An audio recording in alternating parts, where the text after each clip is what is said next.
अस्सलामुअलैकुम। आज मैं आप लोगों को बताऊंगा कि किस तरीके से हम लोग ये चेक कर सकते हैं क्या हमारा फेसबुक पेज जो है वो मोनेटाइजेशन के लिए एलिजिबल है या नहीं। कि आपका बहुत से लोग पूछते हैं कि फ़ेसबुक का पेज मेरा मोनेटाइज होगा या नहीं होगा, लोग चेक करवाते हैं। तो आज मैं आप लोगों को तरीका बता दूं कि ख़ुद से किस तरीके से आप चेक कर सकते हैं कि आपका पेज जो है वो मोनेटाइजेशन के लिए एलिजिबल है या नहीं। तो मैं आपको मोबाइल से बताऊंगा कि किस तरीके से ये चेक कर सकते हैं। सबसे पहले मैं आपको बताता हूँ, ये सबसे पहले आप क्रोम पे चले जाएंगे मोबाइल से। उसके बाद आप यहाँ पे गूगल के ऊपर सबसे पहले, अगर आपका मोबाइल डेस्कटॉप मोड में नहीं है तो इसको यहाँ से आप डेस्कटॉप साइट पे कर लिएगा, सही। उसके बाद ये क्रिएटर स्टूडियो फेसबुक आप सर्च करेंगे। फिर आप ये पहले जो आपके पास आएगी वेबसाइट, उस पर आप क्लिक कर देंगे। तो यहाँ पे आप देख सकते हैं लिखा हुआ है download creator studio continue on desktop version. तो डाउनलोड क्रिएटर स्टूडियो पे अगर आप क्लिक करते हैं तो आपको क्रिएटर स्टूडियो की ऐप डाउनलोड करके दे देगा, लेकिन उससे आप ये चेक नहीं कर सकते कि आपका फेसबुक पेज मोनेटाइज होगा या नहीं होगा। तो आप कंटिन्यू ऑन डेस्कटॉप वर्जन करते हैं, ठीक है। अभी भी आप देख सकते हैं कि ये मुझे उस जगह पे नहीं लेकर आया जैसे कि कंप्यूटर में इंटरफेस आता है। तो यहाँ पे मैं नीचे जाऊँगा, गो टू फुल साइट के ऑप्शन में क्लिक कर दूँगा। अब ये आप देख सकते हैं गो टू फुल साइट के ऑप्शन में मैंने यहाँ पे क्लिक किया है, तो इसने लोडिंग ली है। कुछ लोगों के पास ज़्यादा देर तक लोडिंग लेगा, तो उन लोग परेशान ना हो, थोड़ा वेट करें, वो आपके पास खुल जाएगा। तो अब देख सकते हैं ये मेरे पास क्रिएटर स्टूडियो जो है, जो इनका फेसबुक का डेस्कटॉप व्यू होता है, उसमें ये ओपन हो चुका है, ठीक है। यहाँ पे मेरे पास एक मेरा पेज ओपन है। अगर आपका पेज आपने पहले कभी ओपन नहीं किया होगा यहाँ पे क्रिएटर स्टूडियो डेस्कटॉप वर्जन में, तो आपसे यहाँ पे आपकी आईडी मांगेगा जिस पे आपका फेसबुक पेज बना हुआ है। तो आप वो वाली आईडी लॉगिन करेंगे तो आपका वो वाला पेज ही का क्रिएटर स्टूडियो ओपन हो जाएगा, ठीक है। फिर यहाँ पे आप देख सकते हैं साइड में कॉलम्स बने हुए हैं, home, notification, content, library, insight. तो अब मैं आपको बताता हूँ कि आप चेक कैसे कर सकते हैं। तो यहाँ पे आप देख सकते हैं एक सेक्शन बना हुआ है मोनेटाइजेशन का, ठीक है। तो आप इस पर क्लिक कर देंगे मोनेटाइजेशन वाले सेक्शन पे, ठीक है। मोनेटाइजेशन वाले सेक्शन पे आपने क्लिक कर दिया। अब मैं आपको दिखाता हूँ, यहाँ पे आप देख सकते हैं मेरा वाला पेज खुला हुआ है और ये मेरे पास यहाँ पे जो है ये in stream ads on demand लिखा हुआ है। हम लोग जो मोनेटाइजेशन कराते हैं वो इसी चीज़ की एड्स की मोनेटाइजेशन होती है, इन स्ट्रीम एड्स। तो आप यहाँ पे देख सकते हैं यहाँ पे क्या लिखा हुआ आ रहा है, पॉलिसी इशू, ठीक है। तो पॉलिसी इशू का मतलब क्या है? पॉलिसी इशू का तो सबसे पहला मतलब ये है कि आपने इस पेज पे कोई ना कोई पॉलिसी की वायलेशन की है, इसीलिए आपका पेज जो है वो मोनेटाइज नहीं हो सकता। अभी ये हम लोगों को ये दिखा रहा है कि मोनेटाइज नहीं हो सकता, कोई ना कोई पॉलिसी इशू है। तो ये इशू मैं आपको बताता हूँ, इसमें इशू क्या है, ये कैसे पता चलेगा इसमें क्या इशू है।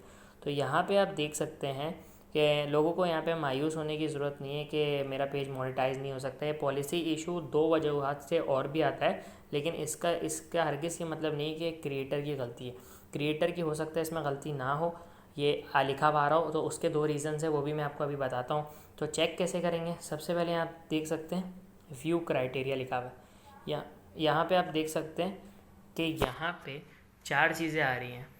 चार चीज़ें इसमें आ रही है। एक लिखा हुआ है पार्टनर मोनेटाइजेशन पॉलिसी, ये आपका रेड हो रहा है, ठीक है ना। लिखा हुआ है this page isn't following our partner monetisation policy, मतलब मैंने बताया था वो कोई ना कोई पॉलिसी का इशू इसमें है, तो इसीलिए यहाँ पे भी लिखा हुआ है। अच्छा, इसके फॉलोअर्स, एलिजिबल मिनट लिखे हुए आ रहे हैं और एक्टिव वीडियोस आपकी कितनी है। तो पॉलिसी इशू हम लोग चेक करने के लिए हम लोग ने यहाँ पे व्यू क्राइटेरिया करने के बाद यहाँ पे ये वाला हमारे पास इंटरफेस आ गया था। अब यहाँ पे हम लोग सी पॉलिसी इशूज़ पे क्लिक करेंगे। तो सी पॉलिसी इशूज़ पे अगर मैंने क्लिक किया तो ये थोड़ी देर लोडिंग लेगा, थोड़ी देर वेट करते हैं इसको लोडिंग लेने के लिए। उसके बाद जब खुलता है तो फिर मैं आपको दिखाता हूँ। तो यहाँ पे पॉलिसी इशू पता करने के लिए कि हमारे पेज पे पॉलिसी इशू क्या आया हुआ है, तो फिर हम लोग देखते हैं। तो यहाँ पे आप देख सकते हैं कि मैं नीचे आया हूँ, तो मोनेटाइजेशन इश्यूज़ में आपके पास क्या लिखा हुआ है, limited originality of the content. तो इसका मतलब क्या है कि इस पेज में जो है क्रिएटर ने कोई अनओरिजिनल कंटेंट डाला है या कोई रीपर्पस कंटेंट डाला है, जिसकी वजह से इस पर लिमिटेड ओरिजिनलिटी आई है और ये आपका पॉलिसी इशू में शुमार होता है। तो इसलिए आपका पेज मोनेटाइजेशन के लिए एलिजिबल नहीं है, क्योंकि इस पे कोई अनओरिजिनल कंटेंट कॉपीराइट वगैरह करके डाला है या रीयूज्ड कंटेंट जो कि पहले से फेसबुक पे है वो कंटेंट आपने यूज़ किया है। अच्छा, अब और किस वजह से आपकी पॉलिसी इशू लिखा हुआ आता है जो कि क्रिएटर की गलती नहीं होती अगर उसने ऐसा कुछ यूज़ नहीं किया होगा।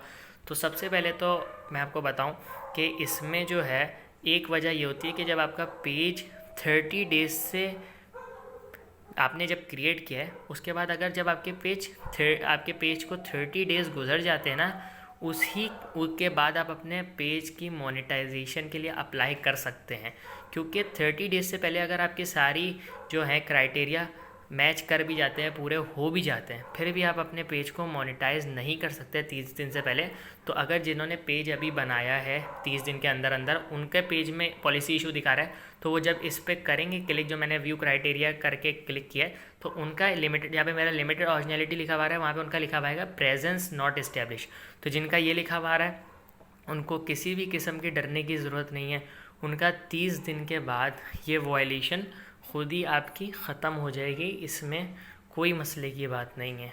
तो जिन क्रिएटर का ये लिखा हुआ है उनके लिए कोई मसले की बात नहीं है। जिस दिन उन्होंने क्रिएट किया था उसके 30 दिन बाद ये वायलेशन आपकी खुद ही हट जाएगी। दूसरी वायलेशन आपकी क्या आ सकती है बिना रीज़न के, वो ये आ सकती है कि अगर आप किसी ऐसे कंट्री में रहते हैं जहाँ पे फेसबुक की मोनेटाइजेशन जो है वो इनएलिजिबल है, मतलब उस कंट्री में एलिजिबल नहीं है फेसबुक की मोनेटाइजेशन, लेकिन आपको पता है कि लोगों ने बताया मैं मेथड्स कि अगर जिन कंट्रीज़ में इनएलिजिबल है वहाँ पे भी मोनेटाइजेशन करा सकते हैं। तो अगर आपका एडमिन फ़िलहाल इसी मुल्क का बना हुआ है जिस मुल्क में इनएलिजिबल है, तो फिर आपके यहाँ पे आपको दिखाएगा इनएलिजिबल कंट्री, ठीक है, तो वो भी पॉलिसी में शुमार होगा। लेकिन जैसे ही आप किसी और को एडमिन बना देंगे तो वो वायलेशन भी आपकी ख़त्म हो जाएगी। उस केस में भी आपको परेशान होने की ज़रूरत नहीं है, क्योंकि अभी तो आप कंटेंट डाल रहे हैं, जैसे ही आप दूसरे बंदे को एडमिन बनाएंगे तो आपकी वो वाली जो है वायलेशन भी ख़त्म हो जाएगी। अभी आगे मज़ीद मैं इस बारे में और वीडियो डालूँगा फेसबुक के हवाले से, क्योंकि अभी भी इसमें बहुत सी ऐसी चीज़ें जो मुझे आप लोगों को बतानी है कि किस वजह से limited originality of the content आती है। और वो जो मैंने इनएलिजिबल कंट्री का बताया उसमें जो है बाहर का एडमिन बनाने के बाद भी आपकी फ़ेसबुक की मोनेटाइजेशन में मसले आते हैं। तो इसलिए मैं मज़ीद और वीडियो बनाऊंगा। अगर आपको ये वीडियो मेरी पसंद आई तो इस चैनल को लाइक, सब्सक्राइब और शेयर ज़रूर करिएगा।